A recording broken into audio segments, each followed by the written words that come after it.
Well, hey beepers, it's me again, Margaret. How y'all doing? Me? I'm sitting here spilling my coffee all over the place, trying to sit down my big old butt. And, well, I'm gonna drink my coffee. Oh, I've been enjoying my circle today. I haven't been in my little sanctuary in a while. And yesterday and today I got to be in my sanctuary, and I'm loving it. I don't want to leave it. I'm enjoying it. I literally like coming out here barefooted. If you could see my feet, I'm barefooted. It just makes me feel like I'm home in the presence of God. Just see the trees as it moves, the sun as it moves through the trees, and see the trees and watches the sun moves through it, and looks like little diamonds just glistening through the little spaces. Hear that, dove?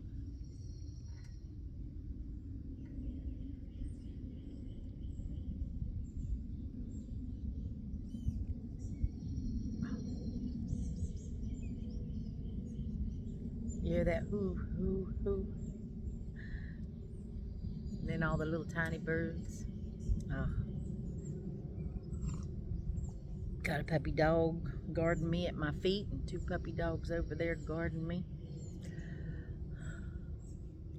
Wherever I'm at, you can definitely count your bottom dollars that my puppies are watching after me. Oh, they sweet as they can be, till they sense you're trying to do something to me. Then they will bite.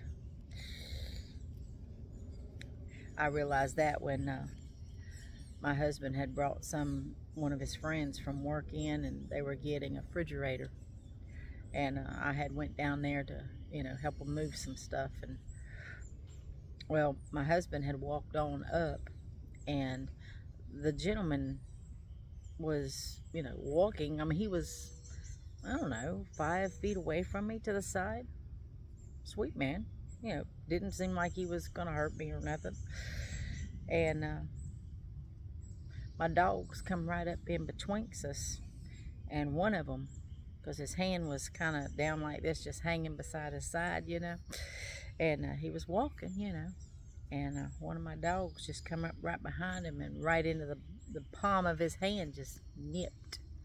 And he went like this, and he looked at me, and I said, "Guess you got too close." He goes, "Guess I did." And so he moved over.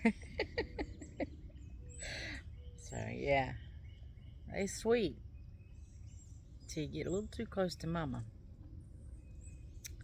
Yep.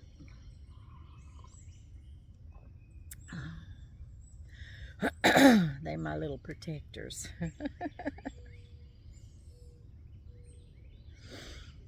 But anyway, I'm out here because, well, I seen something on Facebook that absolutely just thrilled me to the core. I was like, what better way to explain things? Yesterday or day before, you know, I had been talking about how, God is love, He's all things good and stuff. And some people that I know, that I've met, have asked me, even people that, don't know me, but in passing, because I believe in God, says, well, if God exists, then why does He let bad things happen to children? Why does He let bad things happen? Why does he hurt people? Why does He allow this, or why does He allow that? And the only answer I have for them, all the time is, well, it's not God. That's not God's position. And they were like, well, if He made all things, then He made evil. I'm like, no, God did not make evil. No. But I had no real answer for that, but now I do. thanks to Albert Einstein. Albert Einstein was going to college, and one of his professors asked a question, and I'm going to read it to you.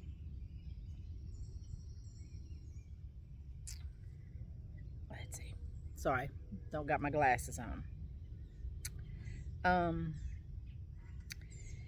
At the university, he asked Albert the following question. He asked all the students the following question, but Albert Einstein was the one who answered. He says, everything that exists was created by God. One student, Albert Einstein, bravely answered and said, yes, created by God. And the professor said, did God create everything? And the student, Albert Einstein, replied, yes, sir. God created everything. So then the professor proceeded to ask, well, if God created everything, then God created evil, since it exists. And according to the principle that our deeds define ourselves, then God is evil, according to the professor. The student, Albert Einstein, came back after being silent after hearing such an answer. And then the professor, he was pleased with himself. You can already imagine how he's like, I got him. He boasted to the students, proving once again that faith and God is a myth. Wow.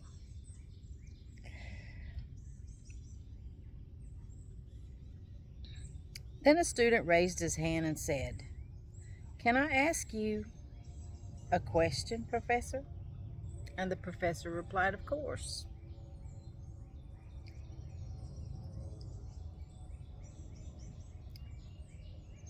The student got up and he asked the professor,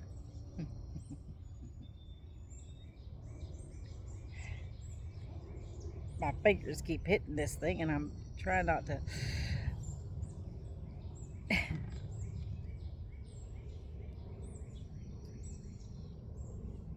The student asked, Professor, is cold a thing? Is cold a thing? And the professor says, what kind of question is that? Of course it exists. And Albert says, actually, sir, cold doesn't exist. According to the laws of physics, what we consider cold is actually the absence of heat. And a person or object can be studied on whether it has or transmits energy. Absolute zero, negative 460 degrees Fahrenheit, is a complete absence of heat. All matter becomes inert and unable to react at this temperature. Cold does not exist. We created this word to describe what we feel in the absence of heat.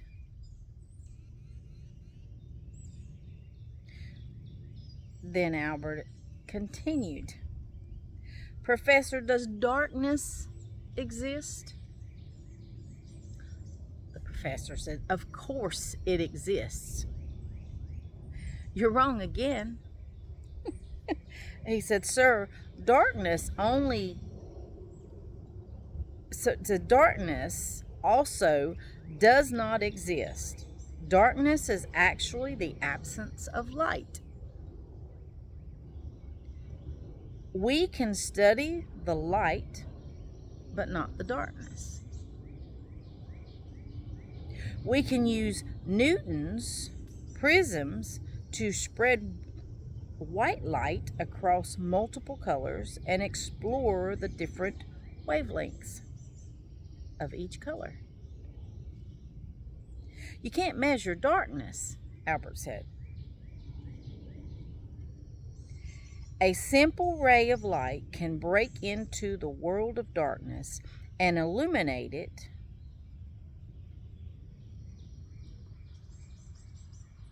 How can you tell how dark a certain space is? He asked.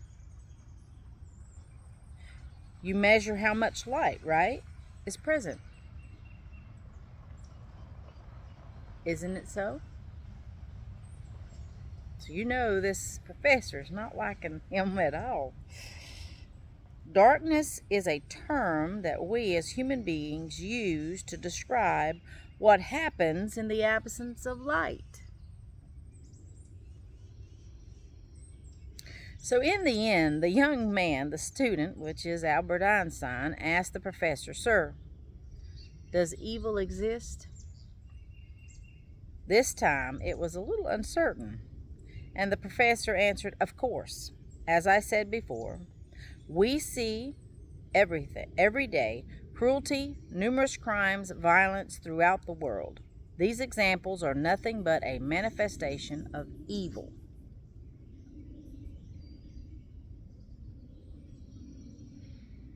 To this, Albert answered, "Evil does not exist, sir, or at least it does not exist for itself. Evil is simply the absence of God. It is like darkness and cold, a man-made word to describe the absence of God. God did not create evil. Evil is not faith or love, which exist as light and warmth. Evil is the result of the absence of divine love in the human heart. It's the kind of cold that comes when there is no heat, or the kind of darkness that comes when there is no light." Wow. God is light. There is no darkness in him. That's what the scriptures say.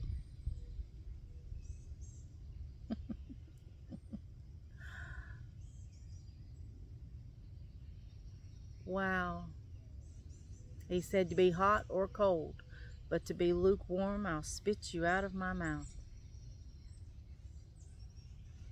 Which are you, right? And that was Albert Einstein. Smart man.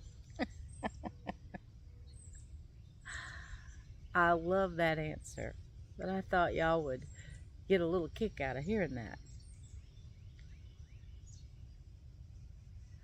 God did not create evil. Evil is the absence of God. God didn't create it. It's kind of like the darkness. In the beginning, the earth was without form and void. It was dark. And then the Spirit came over the deep. And then God spoke, "Let there be light." And light went into the darkness, and the darkness fled away.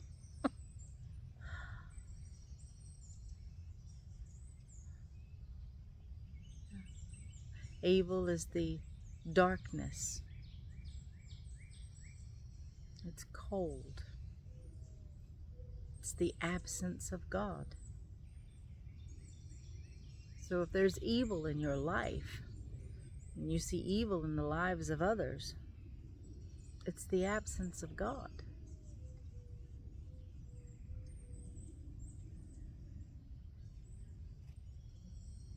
Doesn't necessarily it's the absence of God in your life, but in the life of those around you. Surround yourself with light. Surround yourself with people who have the light of God, the warmth of God, love,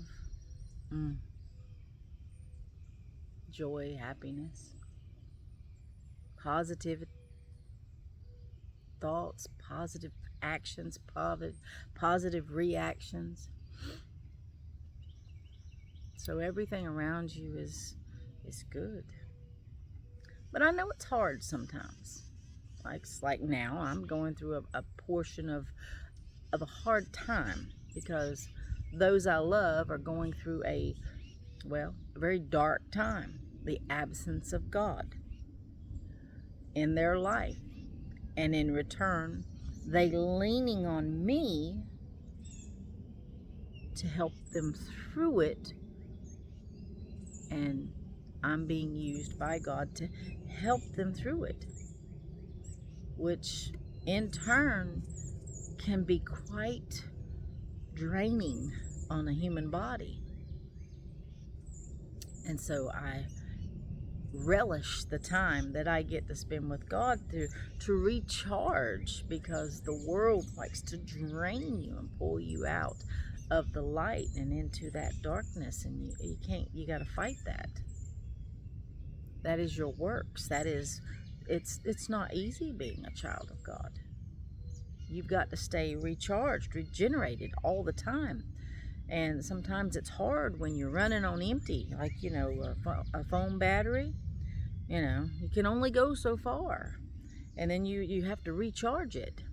And the way you do that is to go to God and get replenished, regenerated.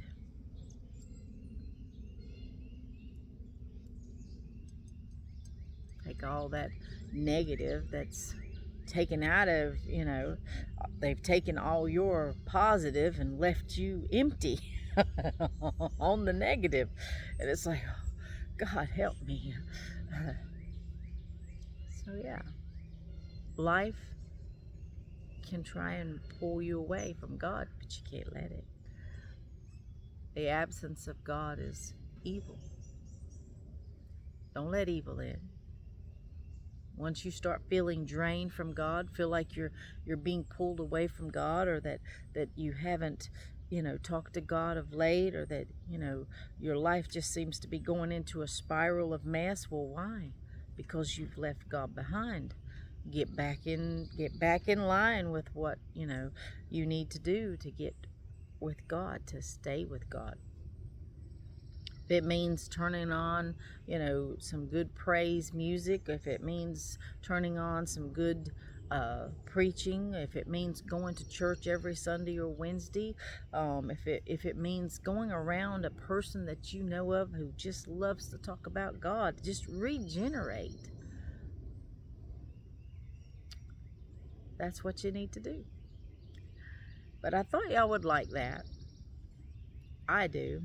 I just was like, yes, that's exactly what I was feeling, but I didn't know how to put it to words.